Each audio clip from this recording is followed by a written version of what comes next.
Doctor M E Shetty memorial ಟ್ರಸ್ಟ್ನ ಸಂಸ್ಥಾಪಕರ ದಿನಾಚರಣೆ ಕಾರ್ಯಕ್ರಮದ ಪ್ರಯುಕ್ತ ರಕ್ತದಾನ, ಮಹಿಳೆಯರಿಗೆ ಆರೋಗ್ಯ ತಪಾಸಣಾ ಶಿಬಿರ ಮಂಗಳೂರಿನ ಕಾಬೂರಿನ ವಿದ್ಯಾನಗರದ ಡಾಕ್ಟರ್ ಎಂಇ ಶೆಟ್ಟಿ ಮೆಮೋರಿಯಲ್ ಟ್ರಸ್ಟ್ನ ಸಭಾಂಗಣದಲ್ಲಿ ನೆರವೇರಿತು.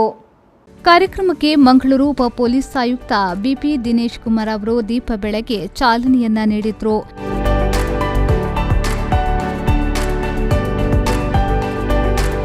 ಈ ವೇಳೆ ಡಾಕ್ಟರ್ ಎಂಇ ಶೆಟ್ಟಿ ಮೆಮೋರಿಯಲ್ ಟ್ರಸ್ಟ್ನ ಸಂಸ್ಥಾಪನಾ ಲೋಗೋ ಅನಾವರಣವನ್ನು ಡಾಕ್ಟರ್ ಎಂಇ ಶೆಟ್ಟಿ ಮೆಮೋರಿಯಲ್ ಟ್ರಸ್ಟ್ನ ಅಧ್ಯಕ್ಷೆ ಪ್ರೊಫೆಸರ್ ಡಾಕ್ಟರ್ ಹಿಮಾ ಊರ್ಮಿಳಾ ಶೆಟ್ಟಿಯವರು ನೆರವೇರಿಸಿದರು.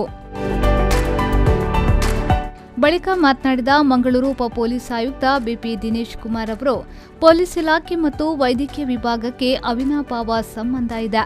ಅದರಂತೆ ಒಬ್ಬ ವ್ಯಕ್ತಿಗೆ ಆರೋಗ್ಯ ಕಳೆದುಕೊಂಡ್ರೆ ಅವನು ಎಲ್ಲವನ್ನ ಕಳೆದುಕೊಂಡಂತೆ ಎಂಬುದು ಅಕ್ಷರಶಃ ಸತ್ಯದ ಮಾತು. ಅಂತಹ ವಿಚಾರದಲ್ಲಿ ವೈದ್ಯಕೀಯ ವಿಭಾಗದ ಸೇವೆ ಗಣನೀಯವಾದುದು. ಇನ್ನು ಕಳೆದ ಹಲವಾರು ವರ್ಷಗಳಿಂದ doctor M E Shetty memorial trust ವೈದ್ಯಕೀಯ ಕ್ಷೇತ್ರದಲ್ಲಿ ವಿವಿಧ ವಿಭಾಗಗಳ ಸ್ಥಾಪನೆಯೊಂದಿಗೆ ಸಮಾಜಕ್ಕೆ ಉತ್ತಮ ಗುಣಮಟ್ಟದ ಸೇವೆಯನ್ನ ನೀಡುತ್ತಿದೆ. ಇಂತಹ ಕಾರ್ಯ ಇನ್ನಷ್ಟು ಈ ಸಂಸ್ಥೆಯ ಮೂಲಕ ಆಗಲಿ ಮಾತ್ರವಲ್ಲ, ಸಮಾಜಕ್ಕೆ ಈ ಸಂಸ್ಥೆಯಿಂದ ಹೆಚ್ಚಿನ ಸೇವೆ ದೊರಕುವಂತಾಗಲಿ ಎಂದವರು ಹಾರೈಸಿದರು. ಪೊಲೀಸರಿಗೆ ಹಾಗೂ ವೈದ್ಯರಿಗೆ ಅವಿನಾಭಾವ ಸಂಬಂಧ ಇದೆ. ನಾವು ಚಿಕ್ಕಂದಿನಿಂದ ಕೇಳ್ಕೊಂಡು ಬಂದಿದ್ದೇವೆ, when wealth is lost, something is lost. when health is lost, ಅದು ಕೂಡ ಅಥವಾ wealth ಅಂತಂದ್ರೆ nothing is lost, health ಅಂತಂದಾಗ something is lost, when character is lost, everything is lost ಅಂದ್ರೆ. ಬಟ್ ಆದರೆ ನಾವು ಬೆಳೆದ ಹಾಗೆಲ್ಲ ನನಗೆ ಗೊತ್ತಾಗ್ತಾ ಇದೆ, when health is lost, it's also everything is lost ಅಂತ.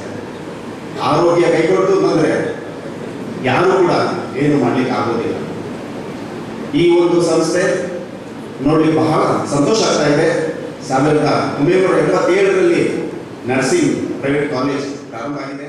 ಕಾರ್ಯಕ್ರಮದಲ್ಲಿ ಎಂಇ ಶೆಟ್ಟಿ ಮೆಮೋರಿಯಲ್ ಟ್ರಸ್ಟ್ನ trustee doctor Ranjit Shetty, Yenepoya medical college ಮತ್ತು ಆಸ್ಪತ್ರೆಯ consultant gynaecological oncologist doctor Mariyam Anjum Iftikar, ವೆಲ್ನಾಕ್ ಜಿಲ್ಲಾ ಆಸ್ಪತ್ರೆಯ senior consultant and HOD department of immuno haematology ಮತ್ತು ಟ್ರಾನ್ಸ್ಫ್ಯೂಷನ್ ಮೆಡಿಸಿನ್ ರೀಜನಲ್ ಟ್ರಾನ್ಸ್ಫ್ಯೂಷನ್ ಸೆಂಟರ್ನ doctor Sharath Rao J, Yenepoya medical ಕಾಲೇಜಿನ ಕಮ್ಯುನಿಟಿ ಮೆಡಿಸಿನ್ ವಿಭಾಗದ doctor Ibrahim, Rajiv Gandhi university of health ಸೈನ್ಸಸ್ನ ಸೆನೆಟ್ ಸದಸ್ಯ ಡಾಕ್ಟರ್ ಯುಟಿ ಇಫ್ತಿಕರ್ ಅಲಿ ಮತ್ತಿತರರು ಉಪಸ್ಥಿತರಿದ್ದರು. ಶರತ್ ಸಾಲ್ಯನ್, ವಿ4 ನ್ಯೂಸ್, ಮಂಗಳೂರು.